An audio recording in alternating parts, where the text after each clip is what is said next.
آلہ و اصحابہ اجمعین برحمتک یا ارحم الراحمین۔ حضور اکرم الاولین والآخرین سید الشافعین صلی اللہ تعالی علیہ وآلہ وسلم نے ارشاد فرمایا کہ جو بندہ روزانہ 100 مرتبہ درود شریف پڑھے اس کی دونوں آنکھوں کے درمیان یہ لکھ دیا جاتا ہے کہ یہ بندہ نفاق اور دوزخ کی آگ سے آزاد ہے۔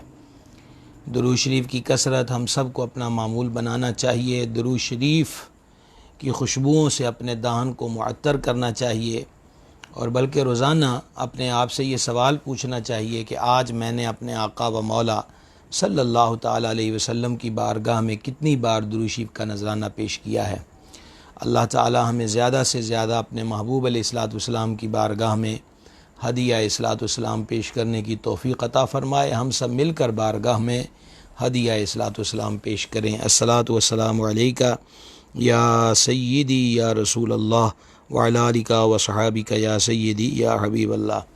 گرامی قدر حضرات، سلسلہ علم و ادب میں 2 دن سے ہمارا موضوع گفتگو ہے بہتر کون، اور 2 دنوں میں الحمدللہ آپ کے سامنے کئی احادیث مبارکہ ذکر کی کہ جس میں آقا علیہ الصلوۃ والسلام نے بہتر عمل اور عمل کرنے والے بہتر افراد کے جو ہیں ان کی نشاندہی فرمائی۔ اسی سلسلے کو آج ہم آگے لے کر چلیں گے، بڑی توجہ کے ساتھ اس کو سماعت فرمائیے گا۔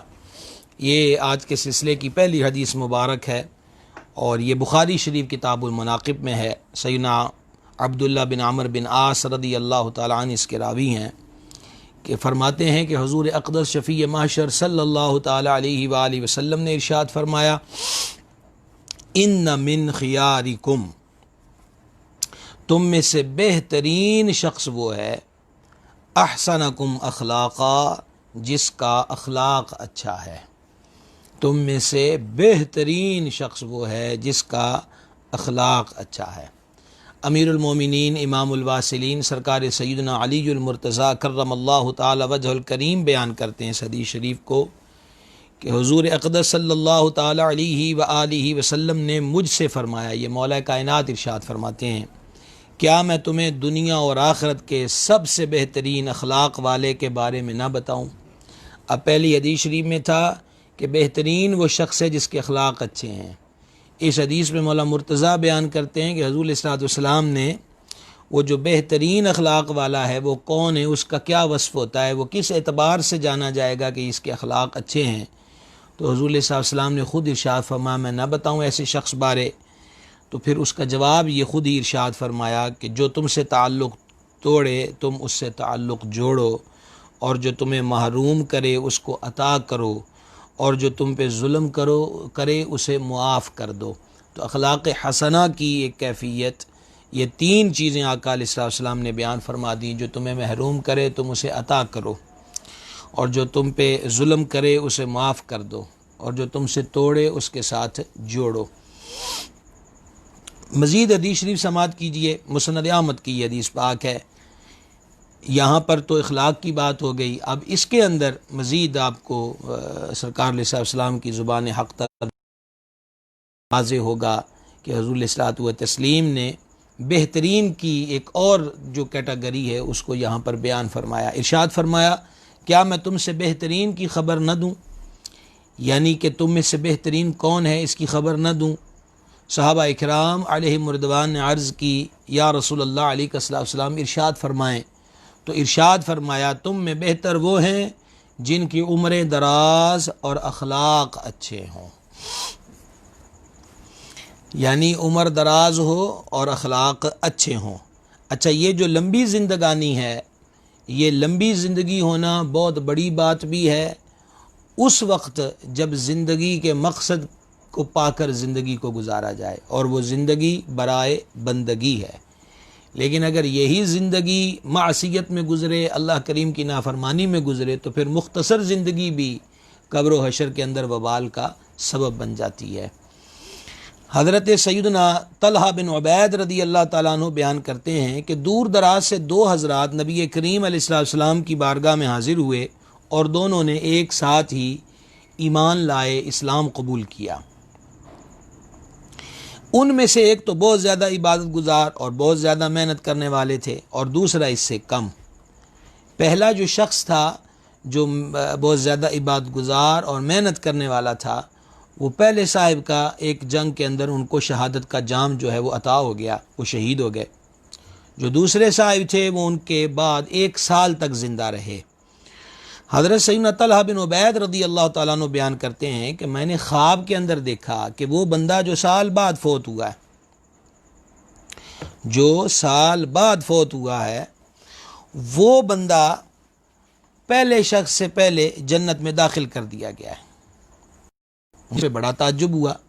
صبح ہوئی تو میں بارگاہ اقدس میں حاضر ہوا اور میں نے عرض کی، یا رسول اللہ صلی اللہ تعالی علیہ وسلم کہ میں نے یہ خواب رات کو دیکھا ہے۔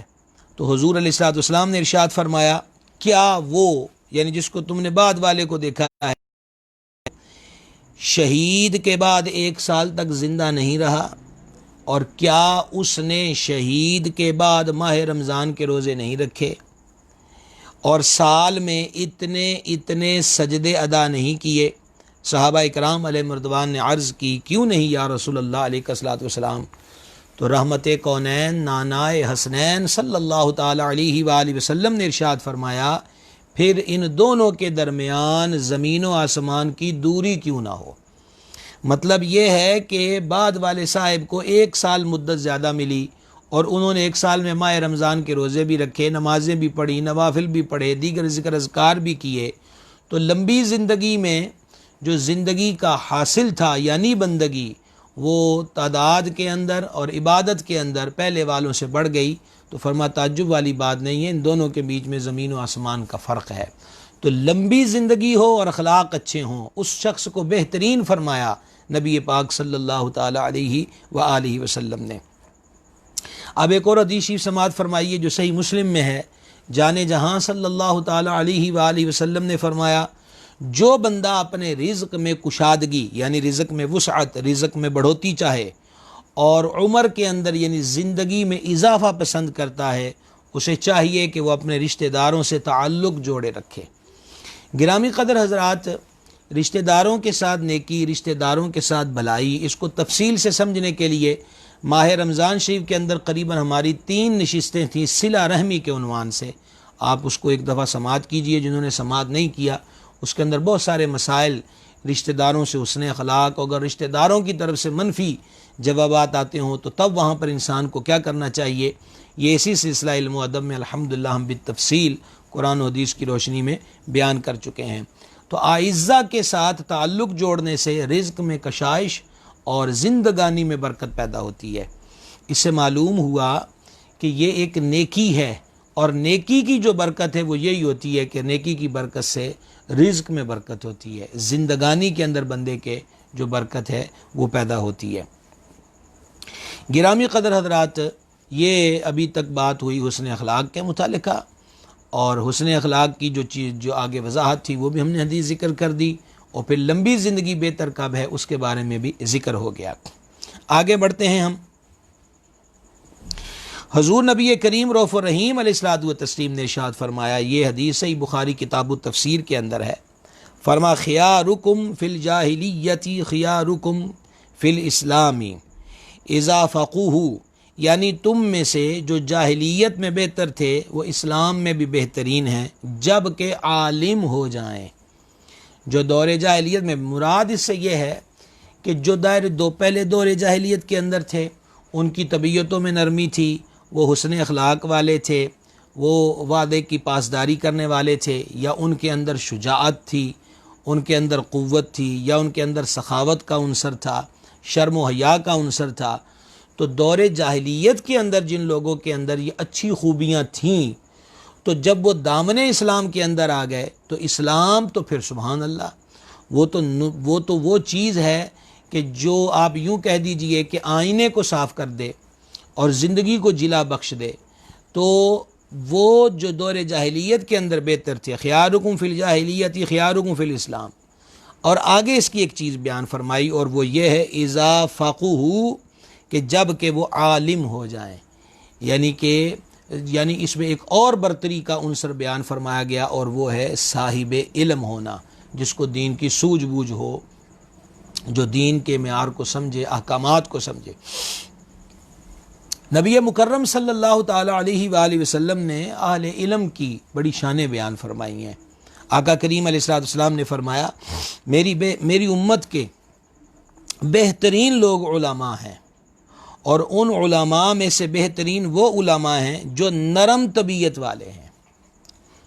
یعنی علماء صاحب علم، عقیدے کا ٹھیک ہو، صاحب علم ہو، وہ بہترین ہے، اور ان بہترین میں سے بھی بہتر تر وہ ہے کہ جس کی طبیعت کے اندر نرمی ہو۔ خبردار، اللہ تعالیٰ ان پڑھ کا ایک گناہ معاف کرنے سے پہلے عالم کے 40 گناہوں کو معاف فرماتا ہے۔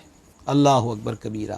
ان پڑھ کے گناہ کو معاف فرمانے سے پہلے عالم کے 40 گناہوں کو معاف فرماتا ہے، اور پھر فرما خبردار، نرم طبیعت والا عالم اس شان سے قیامت میں آئے گا کہ اس کا نور اس کے لیے اتنی روشنی کر دے گا کہ وہ مشرق و مغرب کے مابین چلنے پر قادر ہوگا۔ تو صاحبان علم وہ علماء جن کا عقیدہ ٹھیک ہے، وہ علماء جو حق پر ہیں، اور وہ علماء کہ جن کی طبیعت کے اندر نرمی ہے، قیامت کے دن وہ اس طرح نور بار حالت کے اندر میدان محشر میں آئیں گے۔ اور یہ حدیث جو ابھی یہ پڑھی میں نے حدیث، یہ حلیۃ الاولیاء میں امام ابو نعیم نے لکھی، اور اب جو حدیث پڑھ رہا ہوں اس کو امام احمد بن حنبل نے مسند کے اندر نقل کیا۔ جان عالم صلی اللہ تعالی علیہ وآلہ وسلم نے ارشاد فرمایا، بے شک علماء کی مثال زمین پر ایسی ہی ہے جیسے آسمان پر ستارے، جن سے خشکی اور تری میں رہنمائی ہوتی ہے، پس جب ستارے مٹ جائیں تو قریب ہے کہ راہ چلنے والے بھٹک جائیں۔ اب آپ ایک حکایت سماعت کیجئے۔ جلیل القدر تابعی ہیں حضرت سیدنا سالم بن ابی جعد رحمۃ اللہ علیہ، وہ فرماتے ہیں کہ مجھے میرے مالک نے 300 درہم میں خرید کر آزاد کر دیا، یعنی کسی کے غلام سے خریدا، اس نے آزاد کر دیا۔ میں نے سوچا کہ کون سا کام کروں۔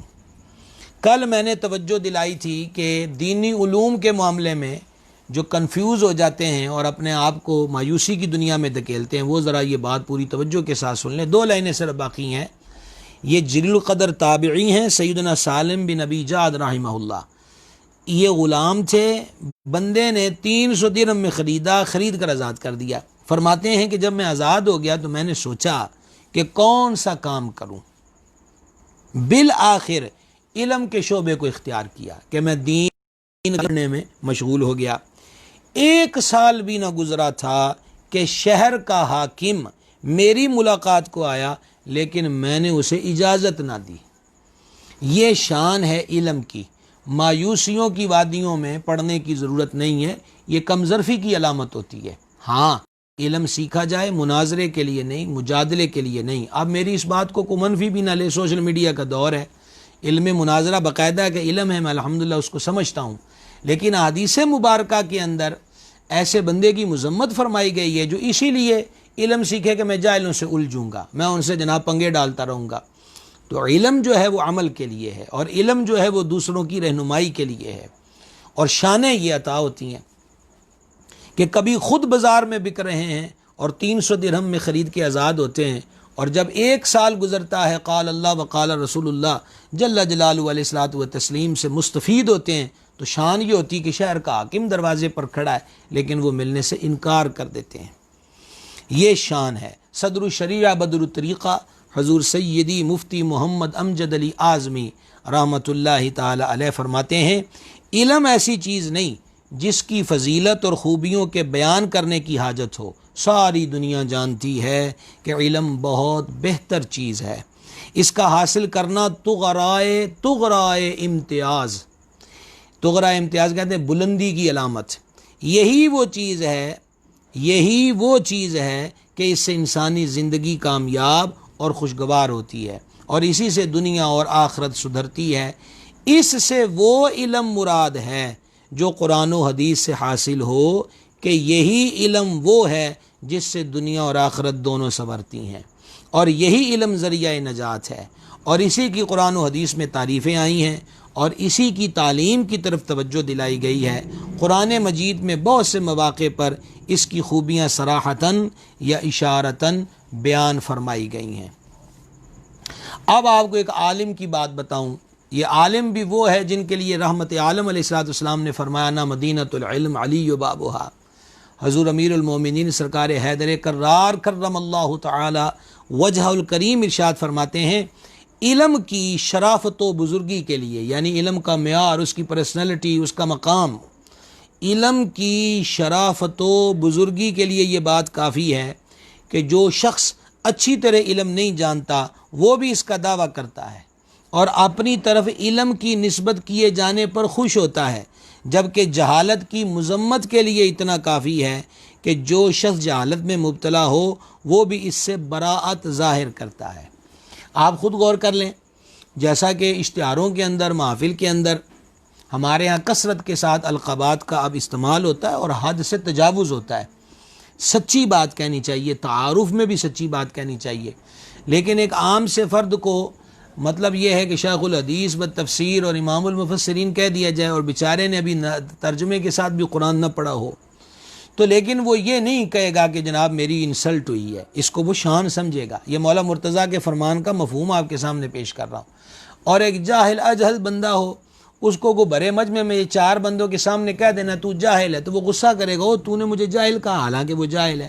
تو مولا کائنات فرماتے ہیں اسی سے علم کی شان ظاہر ہو جاتی ہے کہ علم کا مقام کتنا ہے اور اس کی شرافت و بزرگی کا عالم کیا ہے۔ لیجئے جناب، اب اور سماعت کیجئے مزید حدیث کی روشنی میں کہ بہتر کون ہے۔ سرور عالم، رحمت عالم، جان عالم، بہار عالم صلی اللہ تعالی علیہ وآلہ وسلم نے ارشاد فرمایا، خیار امتی من دعا الی اللہ تعالی وحبب عبادہ الیہ، یعنی میری امت میں بہتر وہ شخص ہے۔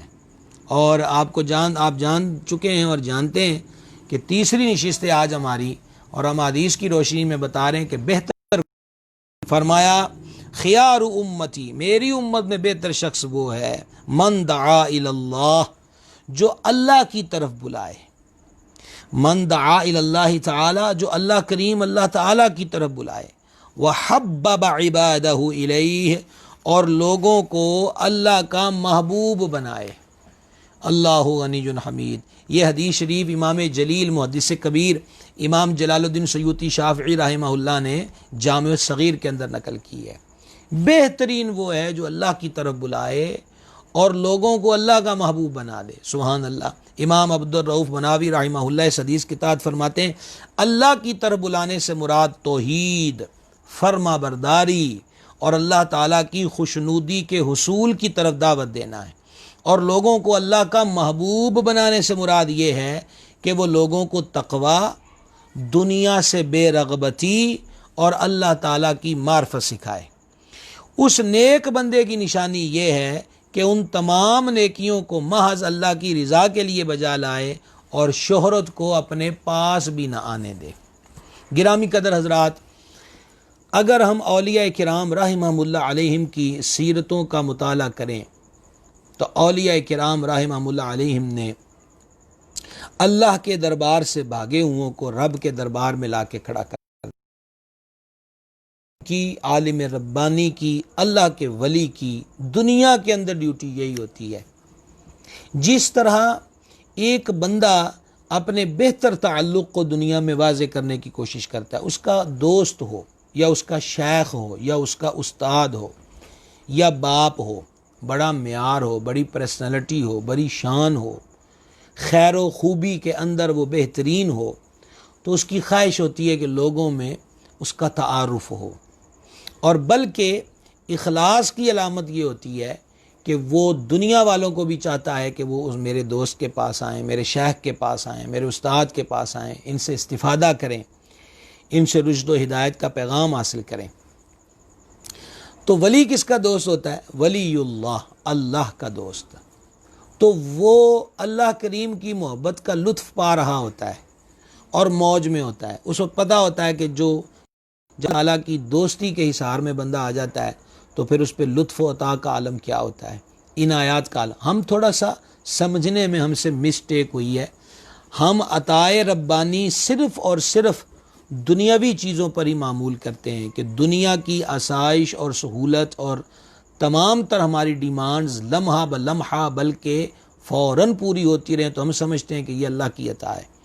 شک کوئی نہیں کہ بندہ دنیا میں کسی کا محتاج نہ ہو، اللہ کریم جل شانہ کے دربار کرم سے اس پر اتنی عطا ہو کہ وہ کسی کے آگے ہاتھ پھیلائے جانے سے محفوظ ہو، تو یہ بہت بڑی نعمت ہے۔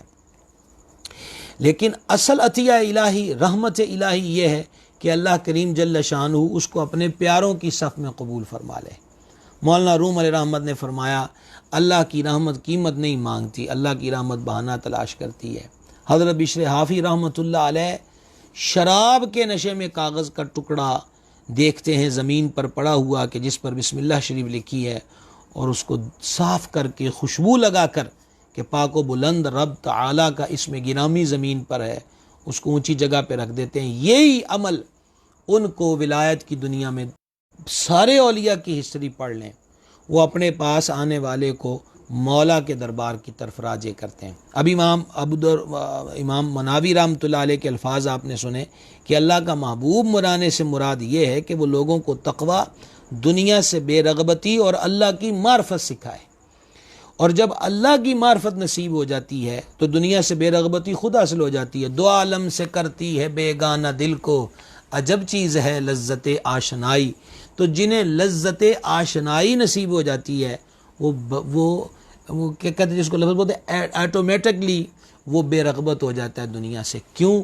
آپ خود فیصلہ کیجئے کہ گرمی کے موسم میں سخت گرمی، چنتی دھوپ، اور دوسری طرف ٹھنڈا اے سی والا کمرہ خوشبودار اور اس کے اندر سارا کچھ موجود ہو، اور خود فیصلہ کیجئے کہ میں ہوں یا آپ ہوں، کس کو ترجیح دیں گے؟ معرفت یہی ہے کہ اس کو پتہ ہوتا ہے کہ جناب اس کمرے میں گرمی ہے، کھٹمل ہے، سانپ بچھو بھی پھر رہے ہیں، ادھر نہیں رہنا، وہ خوشبو والا کمرہ ہے، اے سی وہاں لگا ہوا ہے، ٹھنڈ ہی ٹھنڈ ہے، اور وہاں پر جناب تمام تر مشروبات اور کھانے موجود ہیں۔ تو بندے کو رب کی معرفت جب نصیب ہو جاتی ہے تو وہ سمجھ لیتا ہے کہ تعلق تو اصل یہی ہے، جس نے پیدا فرمایا اور جس چیز کے لیے پیدا فرمایا، پھر وہ اس چیز کے لیے اس کو عمل کرنے میں کوئی دقت نہیں ہوتی۔ پھر وہ 40 سال عشاء کے وضو سے فجر پڑھتے ہیں، پھر وہ 36 سال کے زہد کما کے زہد الانبیاء کا لقب پاتے ہیں۔ تو اسلام نے وہ لوگ ہیں، بہترین لوگ وہ ہیں کہ جو رب کا محبوب بنا دیتے ہیں۔ بہت زیادہ چینج آ گیا، بہت زیادہ فرق آ گیا۔ آج ہم یہ دیکھتے ہیں، اور جب میں آپ سے گفتگو کر رہا ہوں تو جس پلیٹ فارم پہ آپ سے گفتگو کر رہا ہوں، یہ پلیٹ فارم ایسا ہے کہ باتوں کو منفی بناتے سب سے بہترین لوگ وہ ہیں۔ حضرت سیدنا کعب الاحبار رحمۃ اللہ علیہ فرماتے ہیں کہ اللہ تعالیٰ نے تورات، یاد ہوگا کہ سونے چاندی کی چیزوں کا جو استعمال ہے اس پر ہم تفصیل، وہ وہاں سے آپ جنہوں نے نہیں سنا تو وہ نکال کے اس کو تفصیل سے سن سکتے ہیں۔ تو اب یہ شادی میں مدعو تھے بزرگ، اور وہ چاندی کے برتن کے اندر وہ حلوہ ڈالا ہوا خدمت میں پیش کیا گیا، تو آپ نے وہ حلوہ جو تھا نکال کر چاندی کے برتن سے روٹی پہ رکھ لیا اور کھانے لگ گئے۔ یہ دیکھ کر ایک شخص نے کہا کہ یہ نیکی کی خاموش دعوت ہے، اور توجہ کریں، پیر صاحب اپنے مریدوں پہ توجہ کریں رہیں، اور یہ فضیلت سرکار نے بیان فرما دی کہ نیکی کی طرف رہنمائی کرنے والا بھی نیکی کرنے والے کی طرح ہے۔ یہ حدیث ترمذی شریف کی ہے۔ اب جناب آپ کو ایک حیران کن واقعہ آپ کے گوش گزار کرنے لگا ہوں، ذرا سماعت کیجئے گا کہ اللہ والوں کا انداز اصلاح کیا تھا، ان کا طریقہ کار کیا تھا۔ حضرت سیدنا محمد بن زکریا غلابی رحمۃ اللہ علیہ فرماتے ہیں کہ ایک رات سیدنا ابن، وہ جو شخص ہے، اس آدمی نے ایک عورت کو ہاتھ سے پکڑا ہے اور اپنی طرف کھینچ رہا تھا۔ عورت نے مدد کے لیے پکارا تو لوگ اس نوجوان کو مارنے کے لیے جمع ہو گئے، جس نوجوان نے شراب پی ہوئی تھی اور راستے میں ایسی حرکت کی۔ یہ جو بزرگ تھے انہوں نے اس نوجوان کو دیکھ کر پہچان لیا اور لوگوں سے کہا کہ میرے بھتیجے کو چھوڑ دو، حالانکہ یہ ان کا حقیقی بھتیجا نہیں تھا، میرے بھتیجے کو چھوڑ دو۔ پھر انہوں نے فرمایا اے میرے بھتیجے میرے پاس آؤ، تو وہ نوجوان شرمندہ ہونے لگا۔ تب آپ نے آگے بڑھ کر اسے سینے سے لگایا اور اس سے فرمایا چلو میرے ساتھ چلو، اپنے گھر لے گئے۔ تو آپ نے اپنے غلام سے فرمایا کہ اس کو آرام کراؤ، یہ سوئے، اور جب اس کو ہوش آتا ہے، نشہ دور ہوتا ہے، تو اس نے جو آج حرکت کی ہے وہ اس کو بتا دینا، اور سنو کہ جب یہ واپس جانے لگے تو واپس جانے سے پہلے اس کو مجھ سے ضرور ملانا، میرے سامنے اس کو ضرور لے کر آنا۔ چنانچہ اس کا نشہ دور ہوا تو ان بزرگوں کے خادم نے اس سے سارا ماجرا بیان کیا، جس کی وجہ سے وہ بہت زیادہ شرمندہ ہوا سن کر اور رونے لگا اور کہا اچھا میں چلتا ہوں۔ تو غلام نے کہا کہ حضرت نے فرمایا ہے کہ تم ان سے مل لو۔ چنانچہ نوجوان شرمندہ نگاہیں لیے ان بزرگوں کی خدمت میں آ گیا تو آپ رحمۃ اللہ علیہ نے اس کے جھکے ہوئے سر کو دیکھ کر ارشاد فرمایا، کیا تمہیں اپنے آپ سے شرم نہیں آئی؟ کیا تمہیں اپنے آپ سے شرم نہیں آئی؟ اپنی شرافت سے حیا نہیں آئی؟ کیا تم نہیں جانتے کہ تمہارا والد کون ہے؟ اللہ سے ڈرو اور جن کاموں میں لگے ہوئے ہو انہیں چھوڑ دو۔ وہ نوجوان اپنا سر جھکا کے مزید رونے لگا اور پھر اس نے اپنا سر اٹھا کر کہا، میں اللہ تعالیٰ سے عہد کرتا ہوں کہ جس کے بارے میں قیامت کے دن مجھ سے سوال ہوگا، آئندہ کبھی بھی نشہ نہیں پیوں گا اور نہ ہی کسی عورت پہ دست درازی کروں گا، اور میں رب تعالیٰ جل شانہ کی بارگاہ میں توبہ کرتا ہوں۔ آپ رحمۃ اللہ علیہ نے فرمایا، سن کر جب اس نے توبہ کر لی، فرمایا میرے قریب آؤ۔ قریب آیا تو آپ نے اس کے ماتھے پہ بوسہ دیا اور فرمایا میرے بیٹے تو نے توبہ کر کے بہت اچھا کیا۔ اس کے بعد وہ نوجوان آپ کی مجلسوں میں شریک ہونے لگا اور آپ سے حدیث شریف لکھنے لگا۔ یہ آپ کی نرمی کی برکت تھی۔ پھر آپ نے فرمایا، لوگ نیکی کا حکم دیتے اور برائی سے منع کرتے ہیں، حالانکہ ان کا معروف منکر بن جاتا ہے، لہذا تم اپنے امور میں نرمی کو اختیار کرو کہ اس سے تم اپنے مقاصد کو پالو گے۔ یہ ہے اللہ کی طرف دعوت دینے کا ایک بہترین طریقہ، احسن طریقہ۔ حضور سید الاولیاء مخدوم امم حضرت داتا گنج بخش رحمۃ اللہ علیہ نے ایک بزرگوں کا واقعہ لکھا کشف المعجوز شریف میں کہ ان کا ایک مرید تھا، تو وہ یہی بات ہے کہ زمانے کی ہوا اسے لگی ہوئی تھی، تو حضرت اس کی اصلاح بھی فرماتے تھے۔ تو نتیجہ یہ برآمد ہوا کہ اس نے آنا جانا چھوڑ دیا۔ تو لوگ جب جا کر ان حضرت کو بتاتے تھے کہ آپ کا مرید یہ کر رہا، تو سن کے ان کو بڑا دکھ ہوتا تھا۔ تو ایک دن وہ خود گلی سے گزر رہے تھے تو انہوں نے اپنے اس مرید کو کچھ آوارہ منش لوگوں میں بیٹھے ہوئے دیکھا، تو آپ نے اس کو اشارے سے اپنے پاس بلایا اور بلا کر فرمایا، اب دیکھیں ان کا یہ بھی ایک طریقہ کار تھا، آپ نے بلا کے فرمایا، جے تیرے کو یہ کام نہیں چھوڑ دے تو پھر ساڑھے سامنے ہی آ کے کر لیا کر، کم از کم لوگوں کو اپنی برائی پہ گواہ تو نہ بنا۔ یہ لفظ اثر کا تیر بن کر اس کے دل پہ لگے اور وہ سمجھ گیا اور پھر رو رو کے قدموں میں گرا اور سچی توبہ کر لی۔ تو ایک ہوتا ہے کہ مسئلہ بتانا یا کوئی چیز اس نوعیت سے بتانا کہ جس طرح بندہ دوسرے پہ غصہ کر کے اس کو یہ کہے کہ بس تجھ پہ یہ حکم شرع نافذ ہو گیا ہے۔ دیکھیں مفتی سے جب سوال پوچھا جائے گا تو وہ حکم شرع ہی بتائے گا کہ ایسا کام کرنے والے پر کیا حکم لاگو ہوتا ہے، لیکن مصلح کو، مبلغ کو، داعی اللہ کو یہ چاہیے کہ وہ کسی کی غلطی دیکھ کر اس کو اس کے نقصان بتائے اور اس سے بچنے کے فوائد اس کو بتائے، تاکہ اس کے لہجے کا اچھا پن اس کے اندر اثر کا جذبہ پیدا کر دے، قبول کا جذبہ جو ہے وہ پیدا کر دے اور وہ صراط مستقیم پر گامزن ہو جائے۔ جناب آگے بڑھتے ہیں۔ اب 15ویں قسم اب بیان ہو رہی ہے کہ تم میں سے بہتر کون ہے۔ حدیث پاک سنیے، یہ ابو داؤد شریف کتاب الصلاح کے اندر حدیث پاک، سید العالمین خاتم النبیین صلی اللہ تعالی علیہ وآلہ وسلم نے ارشاد فرمایا، خیارکم الینکم مناکب فی الصلاح، تم میں سے بہتر وہ ہے جو نماز میں نرم کندھے والا ہو۔ تم میں سے بہتر وہ ہے جو نماز میں نرم کندھے والا ہو۔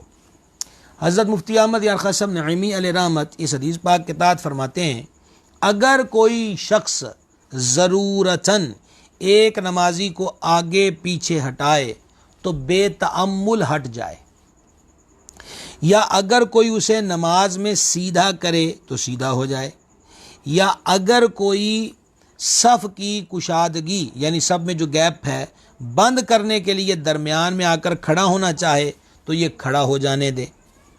یہ ہے ایک معنی کہ نرم کندھے والا جو نماز کے اندر ہے۔ اب مثال کے طور پر ایسا ہوتا ہے کہ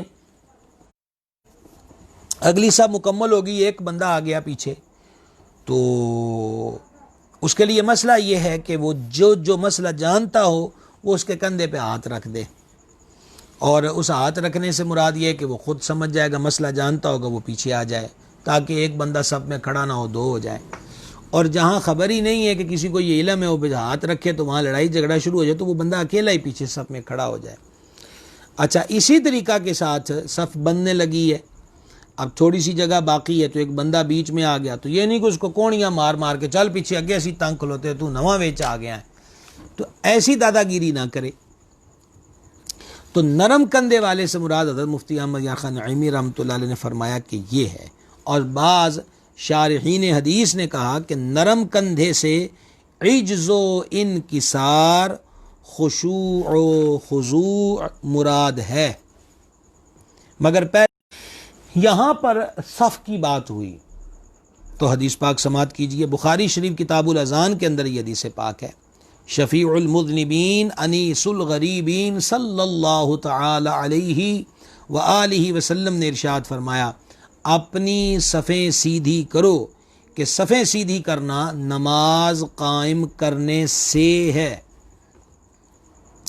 حضرت حکیم الامت علیہ رحمت اس حدیث پاک کے تحت فرماتے ہیں کہ رب تعالیٰ نے جو فرمایا یقیمون الصلاۃ، نماز قائم رکھیں، یا فرمایا اقیم الصلاۃ، نماز قائم رکھو، اس سے مراد ہے نماز صحیح پڑھنا، اور نماز صحیح پڑھنے میں صف کا سیدھا کرنا بھی داخل ہے، اس کے بغیر نماز ناقص ہوتی ہے۔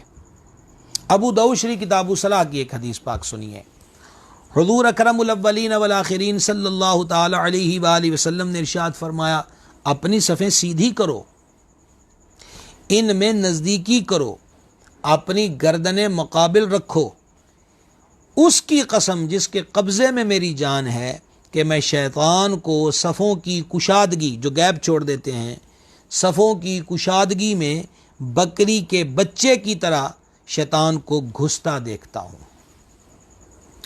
حضرت حکیم الامت علیہ رحمت اس کے تحت فرماتے ہیں، معنی یہ ہوئے کہ نماز کی صفیں سیدھی بھی رکھو اور ان میں مل کر کھڑے ہو کہ ایک دوسرے کے آپس میں کندھے ملے ہوں۔ مزید وہ فرماتے ہیں کہ نزدیکی رکھو، جو حضور علیہ السلام نے فرمایا ہے، اس سے مراد ہے کہ صفیں قریب قریب رکھو، اس طرح کہ دو صفوں کے درمیان اور صف نہ بن سکے، یعنی صرف سجدہ کا فاصلہ رکھو۔ نماز جنازہ میں چونکہ سجدہ نہیں ہوتا، اس لیے وہاں صفوں میں اس سے بھی کم فاصلہ چاہیے۔ اگلی صف ہے تو پچھلی صف کتنی بنائی جائے گی کہ پچھلے جو ہیں وہ اچھے طریقے سے سجدہ کر سکیں، اتنا گیپ ہو، اسی طرح پیچھے، اسی طرح پیچھے۔ نماز جنازہ کے اندر بعض جگہ پر جنازے بڑے ہوتے ہیں، جنازگاہ چھوٹی ہوتی ہے، یہ جگہ تھوڑی ہوتی ہے، تو بعض لوگ اس کو بھی اسی طرز پر ضروری سمجھتے ہیں کہ جس طرح نماز کے اندر صفوں کے اندر گیپ اتنا چاہیے کہ وہاں جنازے کے اندر، تو نماز جنازہ میں سجدہ نہیں ہے، لہٰذا وہاں پر اگر فاصلہ کم کر کے بھی صفوں میں کھڑا ہوا جائے تو یہ عمل درست ہے، جائز ہے، اور اس پر عمل کرنے سے نماز جنازہ کی ادائیگی کی صحت پر کوئی اثر نہیں پڑے گا، یہ مسئلہ ذہن نشین رکھیے۔ اپنی گردنیں مقابل رکھو، یہ حدیث شریف میں فرمایا۔ حضرت حکیم الامت علیہ رحمت اس کے تحت فرماتے ہیں، اس طرح کے اونچے نیچے مقام پر نہ کھڑے ہو، ہموار جگہ پر کھڑے ہو تاکہ گردنیں برابر رہیں، لہذا یہ جملہ مکرر نہیں، آگے پیچھے نہ ہونا رسو میں بیان ہو چکا تھا۔ خیال رہے کہ گردنوں کا قدرتی طور پر اونچا نیچا ہونا معاف ہے، کہ بعض لمبے اور بعض چھوٹے قد کے ہوتے ہیں، تو یہ کہ سیدھ جو ہے ان کی آپس کے اندر ہونی چاہیے، اس سے صفیں درست ہو جاتی ہیں۔ ایک ایڑیاں سیدھی کر لی جائیں، یا ایسی ترچھی ورچھی نہ ہو، ایڑیاں سیدھی ہو جائیں، کندھے برابر سیدھ کے اندر آ جائیں، تو اس سے صف درست ہو جاتی ہے۔ اچھا، ابو داؤد شریف کی حدیث میں ذکر ہوا کہ شیطان کو صفوں کی کشادگی میں بکری کے بچے کی طرح گھستا دیکھتا ہوں، اس کے تحت حضرت مفتی صاحب رحمت فرماتے ہیں کہ ایک شیطان ہے جو نماز میں وسوسہ ڈالتا ہے، وہ صف کی کشادگی میں بکری کے بچے کی شکل میں داخل ہو کر نمازیوں کو وسوسہ ڈالتا ہے۔ اس سے دو مسئلے معلوم ہوئے، ایک یہ کہ شیطان مختلف شکلیں اختیار کر سکتا ہے۔ دیکھو اس شیطان کی شکل اپنی تو کچھ اور ہے، مگر اس وقت وہ بکری کی شکل بن جاتا ہے جب وہ صفوں میں گھستا ہے۔ دوسرا یہ کہ رب تعالیٰ نے نبی کریم صلی اللہ تعالیٰ علیہ وآلہ وسلم کو وہ طاقت بخشی ہے کہ خالق جل شانہ کی طرف متوجہ ہوتے ہوئے بھی ہر مخلوق پہ نظر رکھتے ہیں۔ اور تیسرے یہ کہ جب شیطان جیسی غیبی مخلوق آپ کی نگاہ سے غائب نہیں تو انسان سرکار سے کیسے چھپ سکتے ہیں؟ سبحان اللہ الکریم۔ لیجئے جناب، یہ بات ہو گئی صف کے متعلقہ، صف کی درستگی کے متعلقہ، اور اب 16ویں نمبر پر کیٹاگری ذکر ہو رہی ہے کہ بہتر کون ہے۔ جانے جہاں حامیے بے کساں، محبوب رب دو جہاں صلی اللہ تعالی علیہ وآلہ وسلم نے ارشاد فرمایا، اور یہ حدیث پاک ترمذی شریف کتاب الفتن کی ہے، الا وان منہم البطیء الغضب، سرکار علیہ الصلوۃ والسلام نے فرمایا خبردار آگاہ رہو، خبردار آگاہ رہو، الا وان منہم البطیء الغضب سریع الفیء ومنہم سریع الغضب سریع الفیء فتلک بتلک، ارشاد فرمایا کہ آگاہ رہو کہ بعض لوگوں میں بعض افراد وہ ہیں جن کو دیر سے غصہ آتا ہے، جلدی ختم ہو جاتا ہے۔ دیر سے غصہ آتا ہے یعنی جلد وہ کسی بات پہ غصہ نہیں کرتے، اور آ جائے تو جلدی ختم ہو جاتا ہے۔ اور بعض وہ ہیں کہ جن کو غصہ جلدی آتا ہے، جلدی غصہ آتا ہے اور جلدی ختم ہو جاتا ہے، تو یہ اس کا بدلہ ہے۔ سن لو، ان میں سے بعض کو جلدی غصہ آتا ہے، دیر سے اترتا ہے۔ سن لو، یہ سرکار علیہ وسلم نے کیٹاگریاں بیان کر دی۔ پہلی کیٹیگری کہ غصہ دیر سے آتا ہے، جلد غصہ نہیں کرتے، آ جائے تو جلدی دور بھی ہو جاتا ہے۔ بعض وہ ہیں کہ جن کو بہت جلدی کسی بات پہ غصہ آ جاتا ہے، لیکن ہاں ختم بھی جلدی ہو جاتا ہے۔ اور بعض وہ ہیں کہ جن کو جلدی غصہ آتا ہے لیکن اترتا بڑی دیر کے ساتھ ہے۔ تو نبی پاک صلی اللہ تعالیٰ علیہ وسلم نے فرمایا الا وخیرہم بطیء الغضب سریع الفیء الا وشرہم سریع الغضب بطیء الفیء، ارشاد فرمایا کہ سن لو، ان میں سے جو تین کیٹیگریاں بیان ہوئی، ان میں سے بہتر وہ ہے جن کو دیر سے غصہ آئے اور جلدی ختم ہو جائے، اور برے وہ ہیں جن کو جلدی غصہ آئے اور دیر سے زائل ہو۔ اس حدیث شریف کے اندر غصے کا ذکر ہو گیا، اور غصے کو دور کرنے والا جو ہے جلدی، اس کے بارے میں بہتر ہونے کا جو ارشاد ہے وہ بھی بیان ہو گیا، اور یہ حدیث ترمذی شریف کی ہے۔ اب ایک حدیث سنیے جو مسند امام احمد میں ہے رحمہ اللہ، رسول کریم رؤوف الرحیم صلی اللہ تعالی علیہ وآلہ وسلم نے ارشاد فرمایا، مومن کے غصہ پی لینے سے بڑھ کر کوئی گھونٹ میرے نزدیک زیادہ پسندیدہ نہیں، اور جو اللہ تعالیٰ کی رضا کے لیے غصہ پی لے، اللہ تعالیٰ اس کے دل کو ایمان سے بھر دے گا۔ سبحان اللہ الکریم۔ ایک حدیث اور سنیے، یہ ابن ماجہ میں ہے، جان عالم صلی اللہ تعالی علیہ وآلہ وسلم نے ارشاد فرمایا، کسی بندے نے اللہ تعالیٰ کے نزدیک کوئی گھونٹ اس غصہ کے گھونٹ سے بہتر نہ پیا جسے بندہ اللہ کی رضا جوئی کے لیے پی لے۔ حضرت مفتی احمد یار خان نعیمی علیہ رحمت اس حدیث پاک کے تحت فرماتے ہیں، جو شخص مجبوری کی وجہ سے نہیں بلکہ اللہ تعالیٰ کی رضا جوئی کے لیے اپنا غصہ پی لے اور قادر ہونے کے باوجود غصہ جاری نہ کرے، وہ اللہ کے نزدیک بہت بڑے درجے والا ہے۔ غصہ پینا ہے تو ہے کڑوا، مگر اس کا پھل بہت میٹھا ہے۔ غصے کو گھونٹ فرمایا حدیث شریف کے اندر، کیونکہ جیسے کڑوی چیز بمشکل تمام گھونٹ گھونٹ کر کے پی جاتی ہے، ایسے ہی غصہ پینا بھی بڑا مشکل کام ہے۔ یہاں پر غصہ پیا کب جائے، اس کے لیے ایک بڑی شاندار حکایت جس کو امام ابو نعیم رحمہ اللہ نے حلیۃ الاولیاء کے اندر نقل کیا، سماعت کیجیے۔ حضرت معمر بن راشد بیان کرتے ہیں کہ ایک شخص نے حضرت سیدنا قتادہ بن دعامہ کے صاحبزادے کو زوردار تھپڑ مارا۔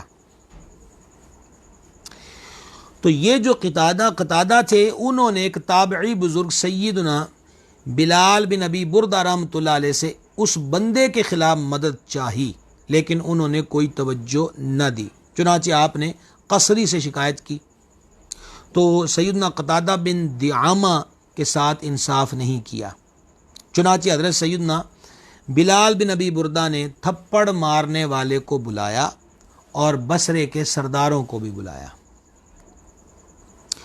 وہ حضرت سیدنا قتادہ بن دعامہ رحمۃ اللہ علیہ سے اس شخص کی سفارش کرنے لگے کہ چلو کوئی نہیں، آپ کے بچے کے منہ پہ تھپڑ مار دیا ہے تو درگزر کریں، چھوڑ دیں۔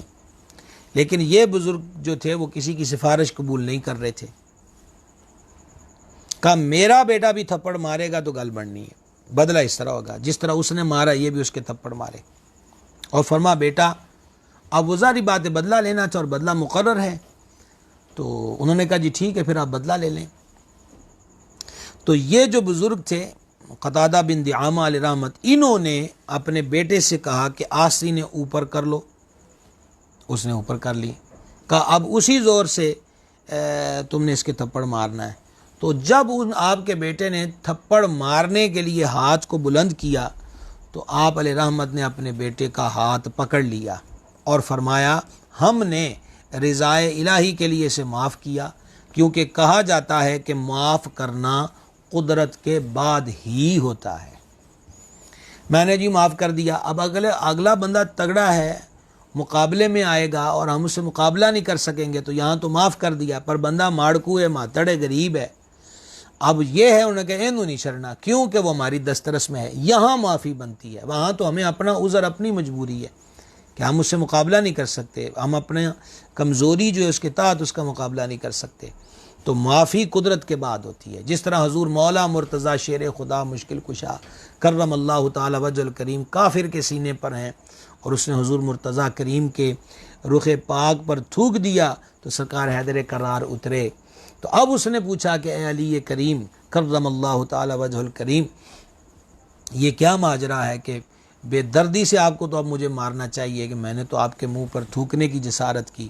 تو فرمایا میں گھر سے اللہ کے لیے آیا تھا، تیرے مقابلے میں اللہ کے لیے اترا، اور جب تو نے تھوکا تو میرے اندر غصہ پیدا ہوا، اور اب میں تجھے مارتا تو کچھ اللہ کے لیے اور کچھ اپنے غصے کی وجہ سے مارتا، اور علی خدا کا بندہ ہے، علی نفس کا بندہ نہیں ہے، کرم اللہ تعالی وجہ الکریم۔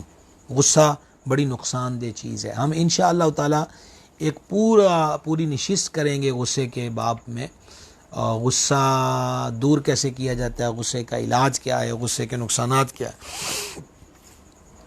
تو ابھی یہ ہمارا چونکہ عنوان چل رہا ہے بہتر کون ہے، تو یہ حدیثی میں فرما دیا کہ غصہ آئے بھی تو جلدی دور ہو جائے، یہ وہ کیٹاگری بہترین یہ ہے۔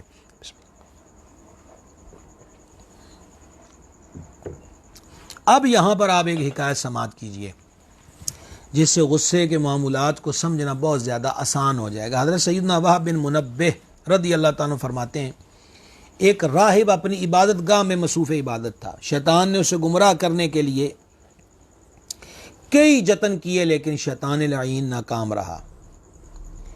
ایک دن وہ آیا اور وہ عبادت گزار جس کمرے میں عبادت کرتا تھا اس کے عبادت خانے کے باہر آیا اور کہا جی دروازہ کھولو۔ راہب خاموش رہا، اس نے کوئی جواب نہیں دیا، وہ یاد الہی میں مصروف رہا۔ شیطان نے پھر باہر کہا، انہوں نے کہا جے میں چلا گیا پھر تینوں بڑا دکھ ہونا ہے، اس کر کے بوا کھول دے۔ یہ تب بھی خاموش رہا۔ پھر شیطان نے تیسرا حربہ استعمال کیا، اس نے کہا میں مسیح ہوں، یعنی حضرت عیسیٰ علیہ السلام ہوں۔ یہ پچھلی امتوں کا واقعہ ہے۔ راہب نے اسے جواب دیا اگر آپ مسیح ہیں تو کیا آپ نے ہمیں عبادت میں کوشش کرنے کا حکم نہیں دیا، اور کیا آپ نے ہم سے قیامت کا وعدہ نہیں کیا؟ آج اگر آپ ہمارے پاس کوئی اور چیز لے کر آئے ہیں تو ہم آپ کی بات کیسے مان لیں؟ یہ وہ بزرگ بھی سمجھ گئے کہ بندہ کو خراب ہی باہر آیا ہوا ہے، وہ بھی سمجھتا تھا کہ حضرت مسیح علیہ السلام رونق افروز نہیں ہوں گے۔ بالآخر شیطان نے خود ہی بتا دیا کہ میں شیطان ہوں اور آج بھی تمہیں گمراہ کرنے آیا تھا مگر تم گمراہ نہیں ہو سکے۔ یہاں میں روک کر آپ کی توجہ دلانا چاہتا ہوں کہ ہمارے دور کے اندر بڑے بڑے فتنے اٹھے، بڑی بڑی شرارتیں اٹھیں، اور افسوس کے ساتھ یہ کہنا پڑتا ہے ایک تو ہمارے سوشل میڈیا کسی بھی معاملے کے اندر 8-10 دن شور سا اٹھتا ہے، ایک دوسرے کے خلاف پوسٹیں لگتی ہیں اور پھر نیا موضوع مل جاتا ہے، نئے کی طرف بڑھ جاتے ہیں، لیکن توجہ نہیں کرتے کہ جس بات پر کبھی افسانے چھڑے تھے اب اس فتنے کا حال کیا ہے۔ یہاں پر بڑے بڑے فتنے ہمارے پاکستان کے اندر ایسے ایسے فتنے پیدا ہوئے کہ بابے کے روپ کے اندر، بزرگوں کے روپ کے اندر درویشی کا لیبل لگا کر ایسے ایسے ناپاک عقائد، ایسی ایسی ناپاک حرکتیں، بلکہ بہت سارے ایسے گزرے جنہوں نے کتابیں لکھیں، بڑے بڑے دعوے کیے، اور مطلب یہ ہے کہ اکبر بادشاہ کی طرح مکسچر دین الہی کا تیار کرنے کے مشورے دیے، بلکہ اس پہ کتابیں لکھ ڈالی، ایسی ایسی حرکتیں کی کہ عالمان والحفیظ۔ اصول یاد رکھیے گا، اصول یاد رکھیے گا، اصول حضور غوث کونین مغیث دارین رضی اللہ تعالیٰ عنہ کی ذات پاک کو دیکھ لیں کہ محبوب سبحانی کے سامنے وہ بادل کے ٹکڑے میں آ کر ابلیس کہتا ہے میں تیرا رب ہوں، راضی ہو گیا، حلال حرام کے فرق اٹھ گئے، کوئی عبادت کی ضرورت نہیں۔ تو غوث العالمین رضی اللہ تعالیٰ نے لاہور شریف پڑھی، کیوں؟ محبوب سبحانی جانتے تھے کہ یہ رحمانی پیغام نہیں ہے، یہ ابلیس لعین کا پیغام ہے۔ اسی لیے سلطان صاحب رحمۃ اللہ علیہ نے فرمایا کہ علم و باج کرے فقیری کافر مرے دیوانہ ہو۔ ہم سازشوں کو سمجھیں، اور میں عبارتیں کشید کر کے یا جو دور کے اندر باتیں ہو رہی ہیں میں اس کے تحت نہیں، میں آپ سے صاف بات کہنا چاہتا ہوں، شرارتوں کو سمجھنا چاہیے۔ بڑے بڑے فتنے اٹھتے ہیں اور وہ اپنی جگہ بنائے ہوئے ہیں، اپنی حرکات اور سکنات جو ہیں وہ اسی طرز پہ کیے ہوئے ہیں۔ تو آگے بڑھتے ہیں ہم۔ شیطان نے کہہ دیا جی میں شیطان ہی ہوں، آج بھی اپنا دا لگانے آیا تھا پر بابا جی تسی بچ گئے ہو۔ اس کے بعد شیطان نے ان بزرگ سے، اس راہب سے کہا تم مجھ سے جس چیز کے بارے میں سوال چاہو تو کر سکتے ہو۔ انہوں نے فرمایا جا اپنا کام کر، میں تم سے کسی چیز کے بارے میں بھی سوال نہیں کرنا چاہتا، مجھے کام ہی نہیں ہے، تو اس سے مجھے کوئی کام ہی نہیں ہے۔ اچھا، اس کے بعد یہ ہوا، یہاں موبائل کی لائٹ چلا دیں گے اسی کی۔ اس کے بعد یہ ہوا کہ جب بزرگوں نے کہہ دیا کہ میں تم سے کوئی بات نہیں پوچھنا چاہتا، شیطان اپنی راہ لینے لگا، تو اچانک ان راہب نے کہا کہ تو سن رہا ہے؟ ابلیس نے کہا کیوں نہیں، میں سن رہا ہوں۔ تو آپ نے فرمایا تو مجھے یہ بتا کہ بنی آدم کی ان عادتوں کے بارے میں مجھے خبر دے جو ان کے خلاف تیری مددگار ہے۔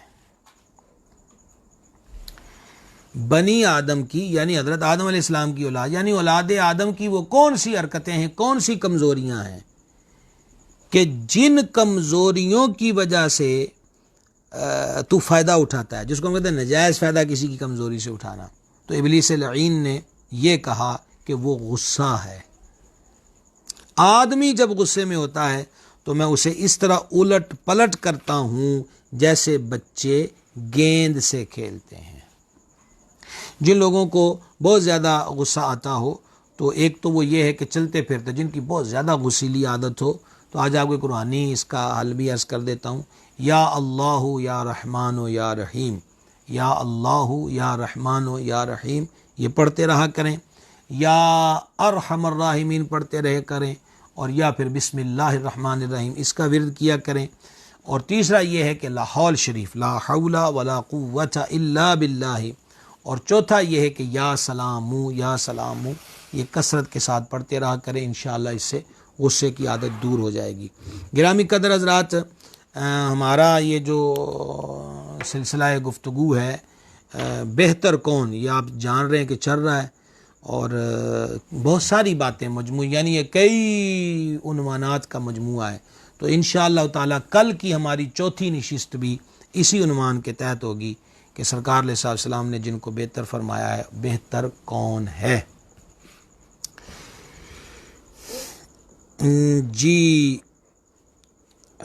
ماشاءاللہ زاہد بھائی ہیں فیصل آباد سے، خوش آمدید۔ نور آصف صاحب ہیں جناب، انہوں نے لکھا ہے کہ نیٹ پرابلم ہے۔ اچھا شروع میں یہ شاید شروع والا میسیج ہے۔ اب ہمارے یہاں کچھ بجلی کا پرابلم بھی بنا ہوا ہے۔ اچھا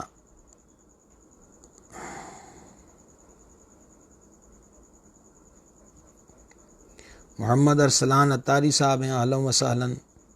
سیفی ساؤنڈ والے ہمارے بھائی ہیں، خوش آمدید۔ سید مدثر صاحب ہیں، جناب کو خوش آمدید۔ تنویر اتاری صاحب ہیں، عامر فاروق صاحب ہیں اور رمضان ملک صاحب ہیں، جناب سب کو خوش آمدید۔ میاں نوید صاحب ہیں، آپ کو بھی اہلا و سہلا۔ شہباز قمر صاحب ہیں، جناب خوش آمدید۔ جناب مولانا حافظ نور صاحب ہیں، نور کھچی صاحب گڑھ سے، خوش آمدید۔ اشفاق عباسی صاحب ہیں جناب کو بھی ویلکم ہے آج کے سلسلے میں۔ ڈاکٹر عبد الکریم صاحب ہیں، جناب اہلا و سہلا۔ مالک ذیشان صاحب ہیں، جناب خوش آمدید۔ ڈاکٹر عبد الکریم صاحب نے سلام لکھا ہے، وعلیکم السلام ورحمۃ اللہ۔ حافظ محمد مہران صاحب ہیں، جناب آپ کو بھی خوش آمدید۔ مولانا محمد شہباز قادری گل صاحب آپ کو بھی خوش آمدید۔ حافظ شہروز علی صاحب ہیں، جناب کو بھی ویلکم۔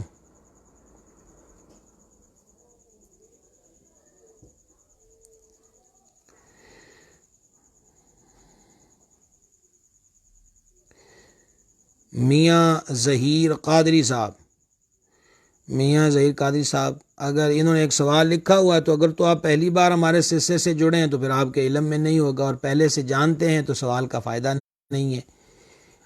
ہمارے اسی پیج پر آپ دیکھیں، ہم نے سارے موقف اپنے الحمدللہ ویڈیو کی صورت میں بیان کر دیے ہوئے ہیں۔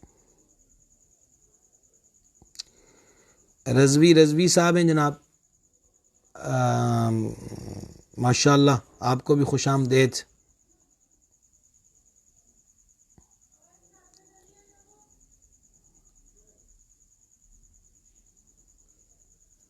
خالد ضیائی صاحب ہیں، جناب کو بھی اہلا و سہلا۔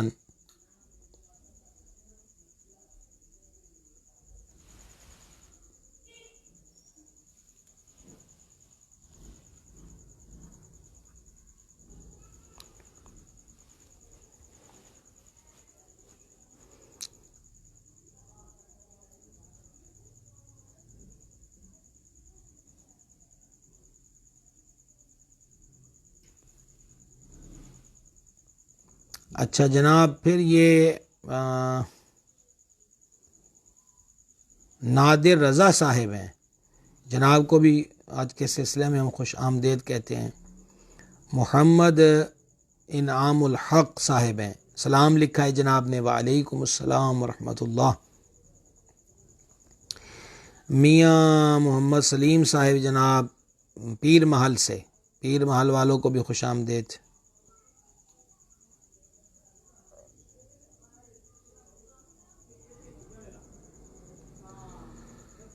صاحبزادہ محمد مزمل صاحب ہیں، جناب کو خوش آمدید۔ یہاں سے چل رہا ہے جی؟ اچھا جناب،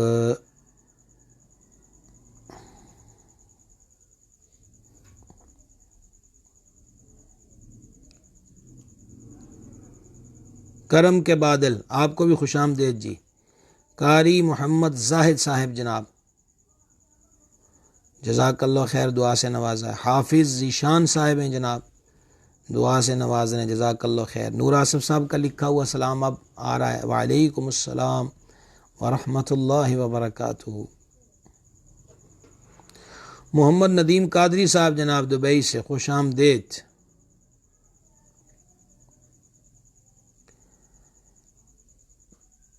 شاہ زیب جی جو ہیں، ان کو بھی آج کے سلسلے میں خوش آمدید جی، اہلا و سہلا۔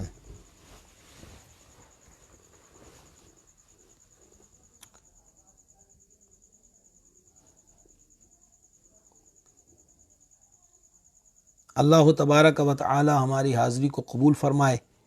اب اس وقت یہ ہے کہ بجلی کا یہاں معاملہ ہے۔ فاروق طاہر صاحب جی سلام لکھا ہے جی، وعلیکم السلام ورحمۃ اللہ، دعا کا کہا جی، مالک کریم سلامت رکھے، خیر و برکت عطا فرمائے۔ جناب ہمارے محترم ڈاکٹر محمد رفیق صاحب ہیں جناب، اہلا و سہلا۔